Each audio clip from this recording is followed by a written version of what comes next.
Okay, what's up, everybody? We are live here at Door to Door Con and got the studio set up here. I'm excited for this podcast. This is a guy I've been following for a little bit. He's been doing crazy numbers, and what's most impressive to me is he's doing this stuff in Utah, which I think, you can speak more to this. I think it's one of the toughest markets probably right now. But yeah, super honored to have Nick Nascimento, right? Nascimento, yeah. Nascimento on the podcast. Thanks for coming on with us, Nick. Stoked to be here, dude. Yeah. Stoked to be here. Yeah, it's gonna be fun, and you've got your own podcast, Nick. We'll talk more about that later. But yeah, I guess just real quick for those that don't know you as well, maybe they don't follow you as much. What was like your start in solar? How did you get in solar? Yeah. What's your background and everything? So I started in solar, actually. A lot of guys thought I started in pest. Started in solar about 10 years ago. After my mission, I was going to BYU, Idaho. Oh. And I'm at the time, I'm like, I want to do something where I can make as much money as I want, right? Yeah. Where I'm not working a wage position. But I wanted to get behind a product I believed in. Yeah. And so I did a lot of studying about different industries, and solar caught my eye, obviously. Like, if you do your homework, you end up looking at solar. Yeah. And I did it for 2 years, and then I lost sight of it. Did really well. Self-genning. There was no setter closer at that day. Yeah. And long time ago. Self-genning, I was making 160 a kilowatt. Oh. Yeah, I made 65,000 my first round, dude. Wow. So today's numbers, it would have been like over $500,000. Yeah. That was my first summers and technically the fall. But then came into pest because I wanted to grow and level up, get around higher level people. Okay. I was the top guy in my company, and there was no more growth for me. Yeah. And that sucks, right? And so I went to Aptiv. There's lots of high achievers there. Yeah. And did that for a couple of years, did well, rose to the top, and then bounced, ran my own company, then lost the passion for pest control. Yeah. For a lot of reasons. Yeah. And came back into solar. Yeah. Yeah. Love it, man. Yeah, I was with Aptiv for a couple of years too myself, so. Love it. It's a lot of good principles they teach you over there. Yeah. What I always say is if people could know just the work ethic of pest control, bring it to solar, You'll crush. guys will be making crazy money. Cause so true. Especially for me in California, you know, guys will go out and work like 4 hours and think they're like, oh, dude, I worked so hard today and, yeah, and dude, I no. grinded. Where if you think about it, like pest control, that would be you get fired if you're only working for 4 hours. Literally. So, but no, that's awesome, man. So what? I guess what brought you back to? So was it just getting tired of pest control, or you saw more opportunity in solar? Or just kind of a combination of a lot of things. Yeah, it was a combination of a lot of things, and then a lot of it was also I was constrained to live in Utah because I was divorced with my kids, and and so I had found opportunities here. Okay. So yeah. Yeah, is that why you've been doing solar in Utah mostly too? Is just because of the divorce situation and everything? Well, that's what got me started, but then finding success and passion as it grew. Yeah. Yeah. Yeah, that's awesome. Yeah. Well, yeah. So I've been following you for a little bit, and I know a guy that you've, at least it seems like from what I've listened, is you've got a lot of principles and follow a lot of like the teachings of Jeremy Lee Minor. He's like kind of been one of your mentors, right? Yeah, yeah. Jeremy's great. Yeah. So yeah, I followed him for a little bit too. What's been like as you're starting or as you're like figuring out how to have more and more success in solar? What's been like, I don't know, maybe the biggest things that have helped you on like a higher level? Was it going through his programs or? No. So Jeremy's amazing, but it wasn't sales training. It was self-development and getting around actually business-minded people. Okay. And understanding high-level finance and real estate investing. Okay. Getting around guys that have 9-figure net worths. It really changed my perspective around money. Yeah. And like getting really close proximity to those guys. They understand the game of money and investing and finance and business different. Yeah. And if you understand that level of finance, you'll break through some major barriers in solar on what we're selling. Okay. And so you'd say that more than learning like sales skills? That helped you more? That was definitely, yeah. As far as sales skills, the one big thing that helped me was urgency. Yeah. And again, that was from getting proximity to some of the top guys in the industry as well. Yeah. So. Yeah, that's incredible. So before we get into kind of the nitty gritty here, what's I'm sure guys know that have followed you, but what are some of your current numbers? How much is your team doing? Yeah. Like like sales revenue? I know you have some pretty crazy months and years. Do you want to speak to that so guys know what we're looking at? We're on pace for 25 million right now as a company.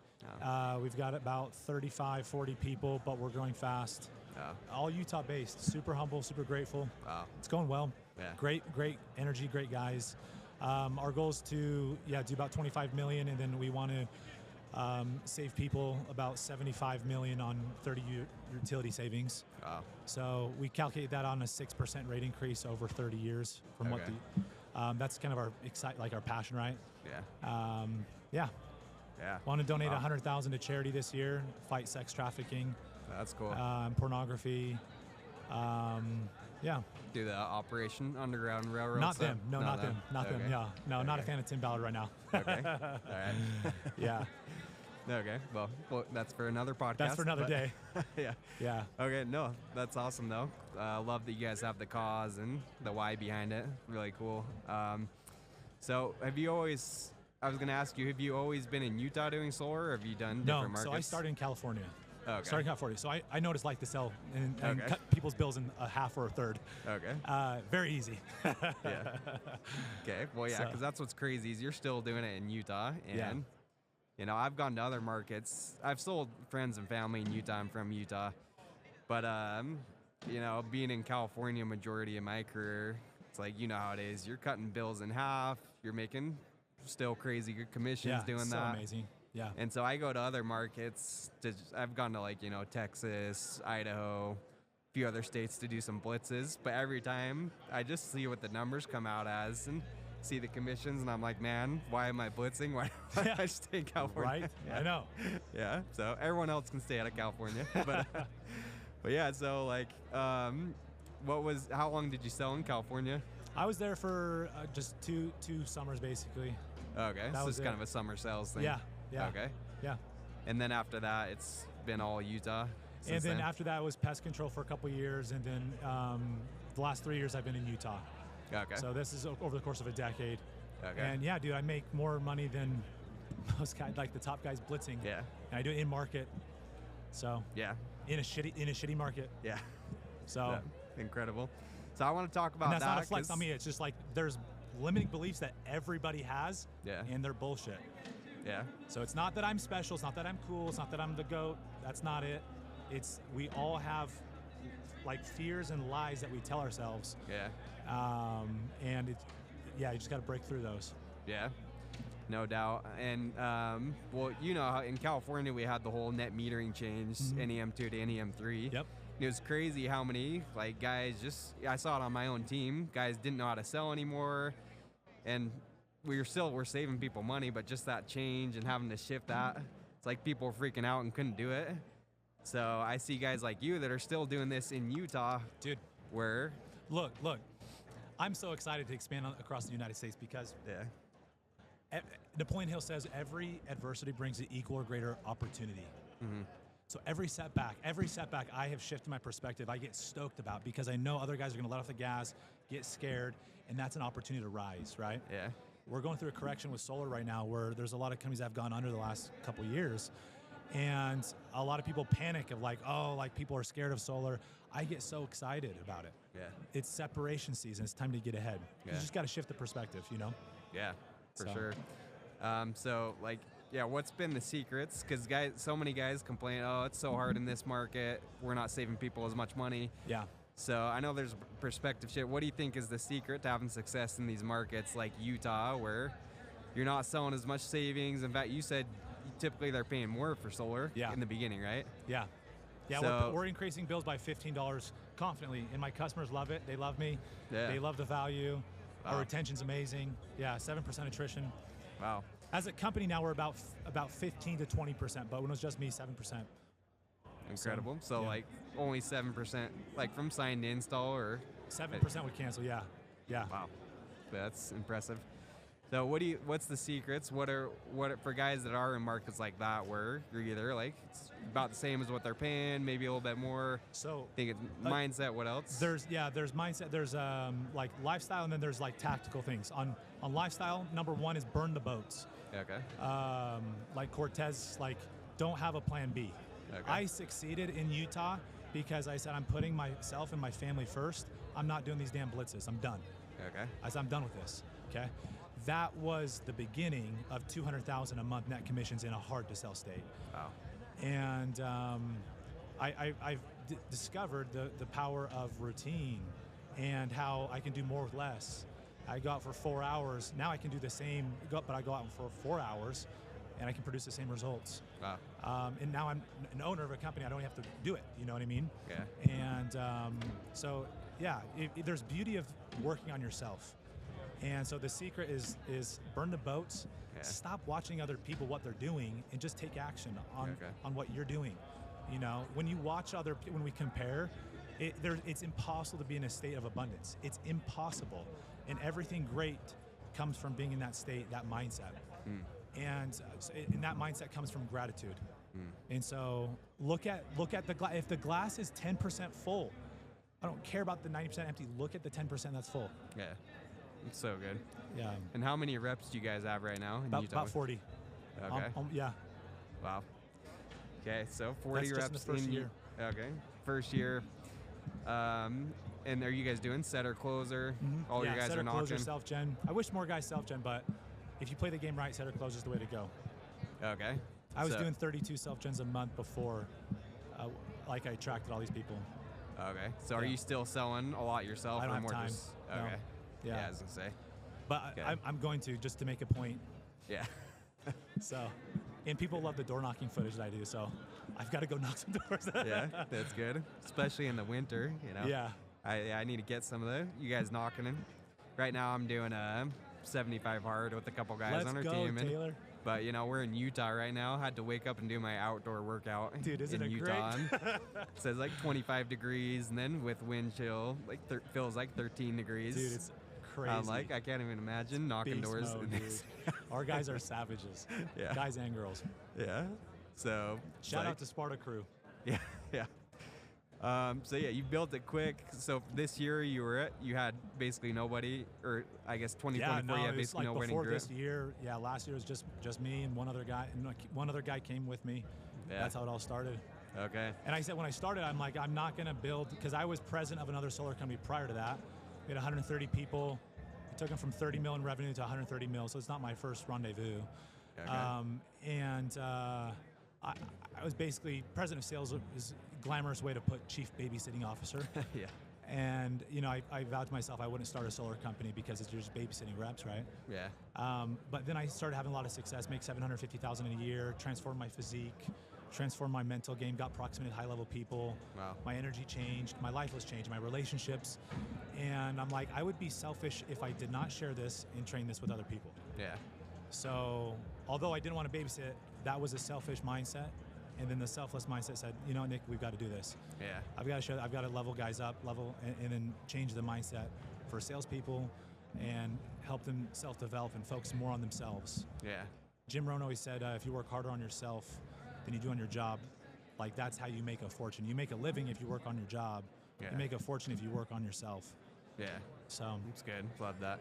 Yeah, and I think also another one, I remember he's like, don't become a millionaire because of the money, become a millionaire because of the person you have to become to make that money. Yeah. Something like that. You be the millionaire before you become the millionaire. Yeah, exactly. Yeah, that's great. And so 40 guy, I mean, you got to have a pretty dialed in, I'm sure, like system, structure, process. It's been a working process. Yeah, you can't run with that many guys unless you get organized. So what have been some keys for you guys growing that quick? Because I see guys, even guys that have nobody, that grow to 10. Yeah. Sometimes they're like overwhelmed. They don't have, everything's disorganized. And that was me. I've been there, like chicken with my head cut off, disorganized. I've had it all, like lots of failures, Taylor. Like I've had so many setbacks. I lost $250,000 from leases being funded this year. Had a breakup, had a business breakup with two of my top guys. We lost our first 13 salespeople we onboarded this year. Okay. Tons of failures. Wow. That's just touching the surface. Yeah. Launched a coaching business that we stopped completely. So a lot of failures, but the difference with what I've done, and I see a lot of entrepreneurs or solopreneurs, is I learn, like a lot of guys don't learn from the failure. I get excited about the failure and I learn from it. Yeah, that's great. And I go through like an introspective zone and I note down everything of how could I have done better? What can I learn? And a lot of them were hard things on me, like lack of patience, whatever, things like that. That's awesome. Do you have any story, maybe example stories are listed, maybe it's a failure that you were able to learn from, how it happened? Dude, so... Any stories you'd be comfortable sharing? Yeah, so I've got, I've got lots. I'm trying to think of one good one. I think, I was working so hard, like, on my business and selling. I didn't make a lot of time for other things in my life. Like, I had fitness in my relationships, but I was still neglecting myself. This is a lesson I learned in 2024, like self-care. And, like from playing basketball or meditating, journaling. And there was a lot of limiting beliefs that I was still working through and that I kind of ignored and suppressed. And so going through a lot of adversity this year, I've learned to turn inward. And sometimes the way we have to break through things is you have to go through it to break through. Right? And a lot of times we just distract ourselves with work, with a relationship, with other things, TV, video games for guys, right? And so I just removed all those, not relationships, but went all in on just connecting more with myself and other people and doing the harder work. So I worked less hours, but I realized I was attracting, selling more, recruiting faster as I got more in tune with myself. So that's awesome.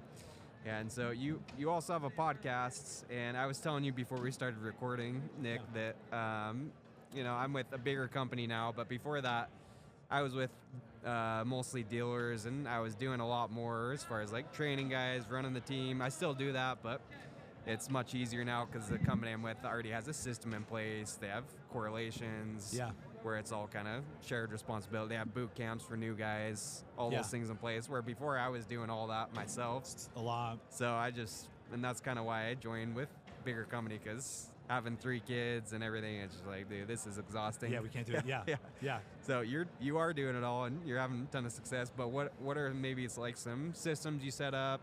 Because you're doing a podcast, you're doing so many things. How do you do this? How do you have the time? What are systems? So let me credit the people I learned from first, like how I got here, and I'm still just the beginnings of my career in life. But I saw people that shattered my limiting beliefs, because I'm like, I can't be a good husband, father, and an entrepreneur, salesperson, and have a good health. Like, I have got to kind of pick 2 or 3 of two of those things, And especially family and business, it was this cliche thing. I'm like, I couldn't be successful in both. And it ate at me. And then I met somebody who was thriving in all those areas, and it shattered that limiting belief. And I got proximity to that guy. I'm like, and I had to pay a lot of money to get proximity. He donated all to charity, and that's what changed it for me. So I just want to give credit to him. You are a product of your environment and who you surround yourself with, and so that's why I try to create that in our culture. But step 1 for guys who are selling is you have to level up to the next skill level, right? So if you're a setter, you got to go to self-gen and closing. And then what a mistake a lot of guys make is, and it's not a mistake necessarily, but it's more preference. But when I was making $750,000, like, my mentor's like, do that rather than making a 1.5 million, right? But let's transform other areas of your life. And so you want to do the thing you're like selling, but do it to the same level, but in less time. That should be the question, is how can I get the same result, but do it in less time? What things can I offload, delegate? What skills can I learn? What people can I pull in? So attracting setters to set for you.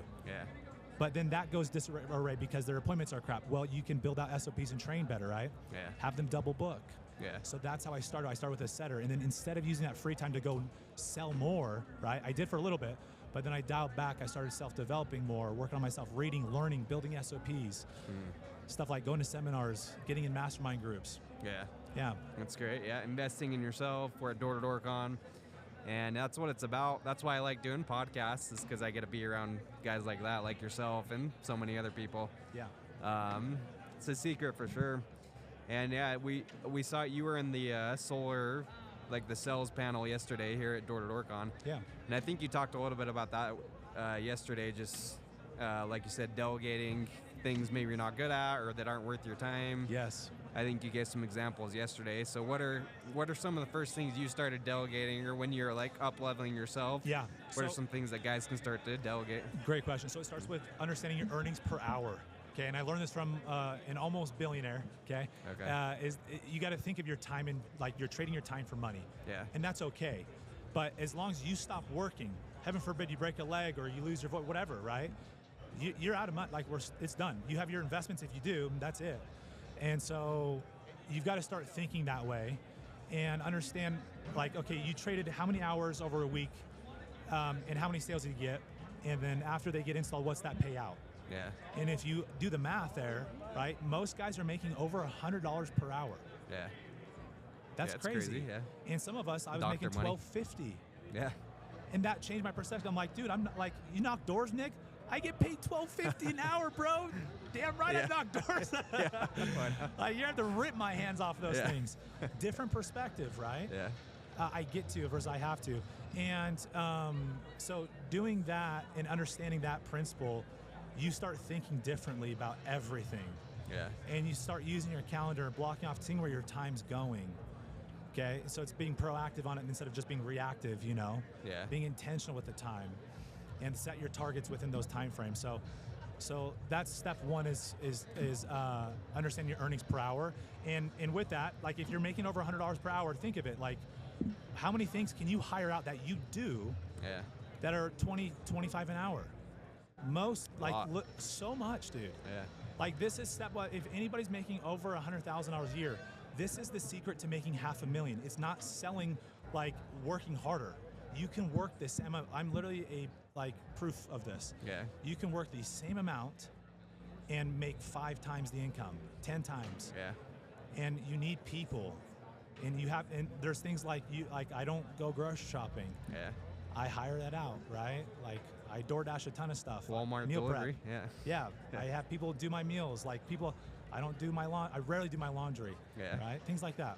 Yeah. That helps a ton. And yeah. I've talked about that too, but one of the biggest things for me was just the laundry part, because, like, with 3 kids, you got kids too. Yeah. I was spending every weekend, almost all day, just catching up on laundry. Yeah. I'm like, why am I doing this? You could have invested that, not even selling, but you could have invested that with your kids. I know. You know what I mean? Yeah, exactly. That's the way we have to think about it. And if salespeople can train their brain to think like an entrepreneur, we dominate.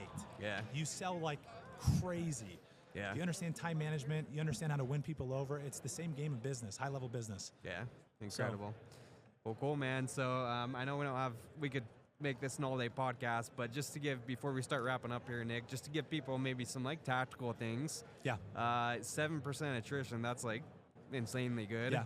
I mean, yesterday, Danny Pesci was up there saying we're at, like, 55% cancellations industry-wide.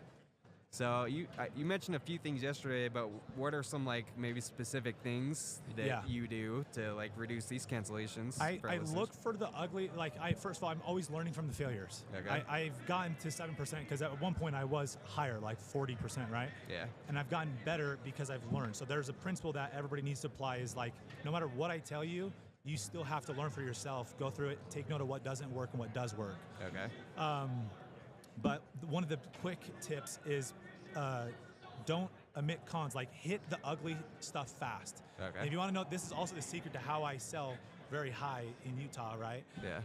Like, most guys are ripping at like a 2.6, 2.7, 2.8 PPW. They're seeing us rip at 3.2, 3.5, 3.7. Like, no problem. Better, happier customers. And they're like, surely their customers aren't happy. Call them up. Yeah. They love it. Nice. So being transparent upfront. Like, in the first 5 minutes, this is a loan. This is 25 years. Yeah. This will increase your bill by $15 to $20 a month. I might not be able to qualify you. If we have to upgrade the electric panel, it'll be more per month, right? Yeah. A lot of things. This does hit your credit. Yeah. Like, I can hit all that stuff very fast, and it actually it builds trust. Yeah. And people listen, right? So that's great. And you're able to hedge all the objections. Like, we're gonna have ugly panels on the roof, right? Yeah. So it's objection prevention. I'm trying to get all the reasons that people don't do it, and I try to bring that up fast. That's great. So the rest of my sale is seamless, right? Yeah. Yeah. Okay, so you think that's the number one thing that helps, just, like, the actual in the sell, bringing up those. Yes. Bringing up the negatives. Teach your prospects rather than sell them. Just help them understand every angle. Not every single part of it, right? But like, help them understand the gist. Yeah. Yeah. Okay. And That's it's good. easy to overcomplicate solar, but it's also easy to omit key things. Yeah. And you want to teach your prospect how to fish in a sense. Yeah. Right? Like, teach them about the utility. And as you can give these ugly cons about solar because I'm offsetting it by making them sell me on the utility. Yeah, we don't want a payment like that. We don't want to get a loan. Well, did you want to pay 100 years to the utility? Yeah. Sell me on that, brother. Yeah. I mean, that's the whole game I play. Yeah. And I go, so that's one of the main aspects. And then, and then showing them we have good communication on the back end with the processes that we've built out too. Okay. Yeah. Yeah, that's awesome. Yeah, and then any, just wrapping up the sales part of it, any like favorite closing line? Everyone loves hearing like the lines and all. And I know it's more of this stuff you're doing, but any like favorite closing lines or so I don't have the tips in there? Closing lines. So sorry guys, I don't have closing lines because my prospect is asking me. They're asking you where 100% of the time, what's next? And I'm sitting across the table, literally just dead silent, just looking at them. So what's next? There's the question. All right, let's do it. And I know it's coming. Yeah. So no closing line. Sorry guys. Sorry, but not sorry. Okay. But I have a couple phrases that I use that I go to, and it's a couple questions sequenced together. Okay. And when you do them sequenced together, it like, you can humble people very fast. Okay. Let's hear it. And sometimes people, when buying solar, need a little effing ego check. Yeah. Holy shit, dude. And it's by flipping it on them. Like, sell me. The mentality is, dude, sell me on paying 100% interest, on never having a payoff date. This is not what I say. I ask questions instead. But this is what you're basically, like the energy radiating, right? Okay. Sell me on a 100-year payment. You'll be paying till you're dead. You get nothing back, so it's 100% interest, right? And it builds no equity and has no tax benefits. Yeah. Oh, but you don't have to put panels on the roof. That sounds great. Oh, and they're increasing the bill every single day, every single year. Yeah. Sounds sexy, you right? Can't do it, yeah. That sounds shit. Dude, look, solar shit too. I don't know what else to tell you. Yeah. It sucks, okay? Yeah. It will be higher per month. The benefit, it's why do people do it? Because it's gonna stop the rate from increasing. Yeah. Right? And I wish, Mr. Prospect, we had done this several years ago where I could have undercut your bill, but now where we're at, I can't. Yeah. So that's awesome. You missed out. All right, what's next? What's next? That's awesome. Do you guys do a lot of batteries in Utah too? Some, it's more preference. We do bigger, with how the ratios work, we do a little bit bigger offset. Yeah, okay. Yeah. Okay. So it depends on the home. There's a lot of variables. It's quite interesting. We've built an SOP depending on roof orientation, their bill range, how long they're going to be in the home. Like, we got the customer's side like in mind. Okay. And so we've built things to protect them. Yeah. Yeah. Okay. Incredible. Yeah. Well, cool, man. And so I guess last question or two. We touched on this a little bit, but how did you grow from 0 to 40 reps in a year? Like, that's pretty much unheard of. How did you do that? Dude, it's a lot of failure. And look, the bottleneck is always the leader. Yeah. It's always the person. And I know it's like, that sounds obvious, but I had some personal work to do. And it wasn't business and sales work. Yeah. It was like the darkroom work. Like, for me, it was overcoming pornography. Okay. It was managing my thoughts. It was recognizing character weaknesses, lack of patience and anger, just different moments in my life, and being real with those, right? Yeah. And I've gotten closer to Tony Robbins, and he says the truth will set you free. And so being brutally honest, okay? And for me, I had to be humbled. I had to have God take my life and say, wake the F up, Nick. And lose a lot, okay? Yeah. And got my attention. So shifting and working on myself. And this is not mumbo jumbo shit. This is the real talk. Okay. And I've gone around like high level entrepreneurs, and I've uncovered Andy Elliott's story, and he did like the work in the dark when nobody's looking, right? Yeah. Most people don't know effing clue who I am, and I'm more than okay with that. Yeah. 10 years, most people will know who I am. Yeah. And it's because of this hard work that I'm doing when nobody's watching. That's great. Yeah, well, I don't know. I've seen over and over in sales, like typical salespeople, we all got ADD. There's a lot of addiction, a lot of stuff going on in sales. Yeah. And I think, yeah, you're right on that. So many people haven't learned to like overcome this stuff that's holding them back, or they got mental issues. Yes. So, and I was one of those hyperachievers that was performing well on the outside, looked good, but inside I was hurting. And you know, this stuff stems from childhood, and I was distracting myself. You know, it was either I don't play video games, but at what point I did, right? And I don't do that anymore. Yeah. I don't look at porn. I don't waste my time like that. And Awesome. I have no judgment or shame on people that do. I actually have love on those people. Yeah. Love for them. But yeah, breaking through is like looking at the ugly side of yourself. It's hard. Yeah. It's very hard, but that's what it takes. Yeah.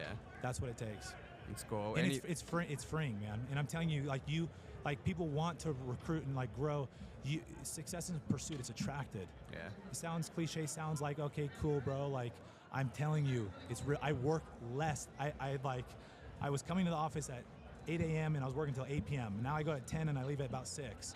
Yeah, that's great. And we've blown up more the last 2 months than before. Wow. There's been some business shifts, right, on getting results and personal development and culture, but the big shift is me. Yeah. Right? Like internally, the deeper work. Yeah. The numbers that I flex are no different from like when I was struggling recruiting to now. Yeah. $200,000, it's the same. Yeah. The difference is the billboard. Yeah. That's it. Doing it more focused. Yeah. Was there any like, I don't know, coaching? Was it therapy? All of the above, bro. Everything. Okay. I got help from my mom. Okay. Man, that's how humble I was, bro. Yeah. Yeah, but I'm still at that point where I'm always seeking to learn from other people. Yeah. Everyone's superior to me in some way. Yeah. So I'm always learning. I'm learning at this event. Learned a ton today. Yeah. That was my main goal for today, was actually learn, and I got some major nuggets. Yeah. That's awesome. So yeah, therapist, yes. Okay. Not a big fan of therapy, but big fan of coaching. But yes, I have a therapist. I have multiple coaches. Okay. I have a coach on Tony Robbins' team. He actually holds me accountable to. He knows I'm going to crush my financial goals. Yeah. So he doesn't. It's like whatever. The financial fitness, he's like, you're good. But he's holding me on other areas, like how's your emotional? But what's cool is as I focus on the emotional, right, in my relationships, other stuff is taking off. Yeah. I can't explain it. It's wild. Yeah. But Tony Robbins is also a byproduct of this. Yeah. So. It's so cool. Yeah. Yeah, well, I love to see it, man. 'Cause so many people, they have maybe one piece of it figured out. Maybe they're doing good financially, but the rest is a mess. Yeah, let me hit on this. Yeah. Energy, like we all know that enthusiasm is contagious, right? But if you dive in more, like we talk about nonverbals, paraverbals, these are the techniques to show character. Yeah. But if you just be the character, like you are just it, you don't have to show, you don't have to sell, you don't have to do any of that. You radiate the confidence, and when you have other people's in mind, that's part of my secret of selling well, is I detach fully. I'm like, how can I serve this person? How can I help? Yeah. And you gotta have the integrity to walk away. But that energy is very attractive to people. Yeah. In sales, doesn't matter, dude. Yeah. So it's very powerful, and that comes from being authentic, being real. I've learned the power of vulnerability this last year, Taylor. Nice. You know, and not running from my shit. You hear me talk about pornography, like, yeah, I had a problem with it. I have no problem talking about that. Yeah, it's great that you talk about it. It's a lot freeing. of guys wouldn't. Yeah. It's freeing when you can talk about it, and when you can talk about other men, and it's empowering, and it actually brings them together, and it'll help you attract more success. It's wild. So, vulnerability is a superpower. Because it helps you be authentic, and when you're authentic, you're vibrating at the highest frequency of attraction. Yeah. So that's awesome. Well, dude, it's been fun having you on, and I didn't want to end without just also pointing people to your podcast. I've been listening for, I don't know, I would say the past year. I've jumped on, checked out your episodes. You got some quality content. Thanks, Taylor. What's the goal with your podcast? You trying to bring more people over? Just kind of side project thing, or what's the goal behind your podcast? No, it's a passion project. It's I'm selfishly doing it because I love learning, like you know. Yeah. I love learning. I love sharing the secrets. Cool. And I want to help salespeople understand the principles of entrepreneurship and self-development. Yeah. You don't have to choose between success in one area. You can have all of it. Yeah. And yeah, just people that are obsessed on giving value and selling without being pushy and making great money, but also having a great life. Like those are the kind of people. Anyone that makes over $500,000, that's the minimum required to come on my podcast. But Now it's gotten even stricter of like 500,000 plus very good person, good ethics, good morals, good life. Yeah. I'm podcasting with The Muscle on Monday. Oh, cool. Yeah, big dog. He's a huge. Yeah, that's awesome. He's big. Didn't he just speak to your team or something? Yeah, he did. think I saw that. Oh, so cool. That's cool. Yeah, great guy. That's awesome. Great guy. So yeah, Rainmakers podcast. My Instagram's handles Nick in Sales. Yeah. So yeah. Yeah. Love it. So guys, go shoot Nick a follow if you're not already. Go check out his podcast. It's absolute money. And then last question for guy, maybe someone that's struggling or they just can't break through. Maybe their personal sales, they're at 95 grand, they can't break the 6-figure mark, or maybe they're at 295, they want to take to the next level. What's your, I don't know, I know we talked about a lot of stuff, but yeah, a lot of stuff we hit on they'll shit on all those numbers. If they do everything we talked about here, they'll shatter those. Yeah, good. I would say remove expectations and replace them with appreciations. Okay. When you're focusing on what you have versus what you don't have, like you could be so ecstatic about like 95,000. Yeah. Like that guy who's ecstatic will end up making 200,000. Yeah. So shift in a state of gratitude. Okay. And then a lot of people actually have their bar too high. Like they'll go into a new year and say, I'm going to do this. And they end up doing this. But if they were shooting for like this, they would end up doing even more. Oh, right. I've seen that phenomenon time and time again. So, and for people who aren't watching, when I say this, I'm saying increase your target by about 10, 20%. So your internal, internally you believe that you're going to hit it. Oh, so your subconscious isn't actively selling you saying you're not going to hit this, right? Like if somebody makes 250,000, they're like, I'm going to do 600K this year, you know? Yeah, it's a big jump. It's a big jump. Yeah. It can be done, but it's going to be a mental fight where if they say, hey, I'm going to do 350, do the math backwards on a month, like how much you got to do per month in revenue, and then go smash that target, and then you build momentum. This has been the secret for me, dude. Going from 20,000 to 200,000, now from growing from like solo to 40 plus people. We'll do 25 million this year and a lot more. I know more is coming. Wow. So that's awesome. That's a nugget. Because I've usually heard, set the target high, and then even if you don't hit it, you'll. No, coming from a guy that loves high targets, dude. Yeah. That's good advice. Yeah. That's awesome. Well, hey man, thanks again for coming on. Absolutely. And hopefully we can do this again and get even more in depth. And let me know whenever you want me to come on your podcast. You bet. Absolutely. Yeah, I'm excited to have you. Yeah. Next time you're in Utah. Next time you're in Utah. You're right up the road, so. Okay, let's go. All right, thanks again, Nick. Thanks, Taylor. Appreciate you, brother. Cool.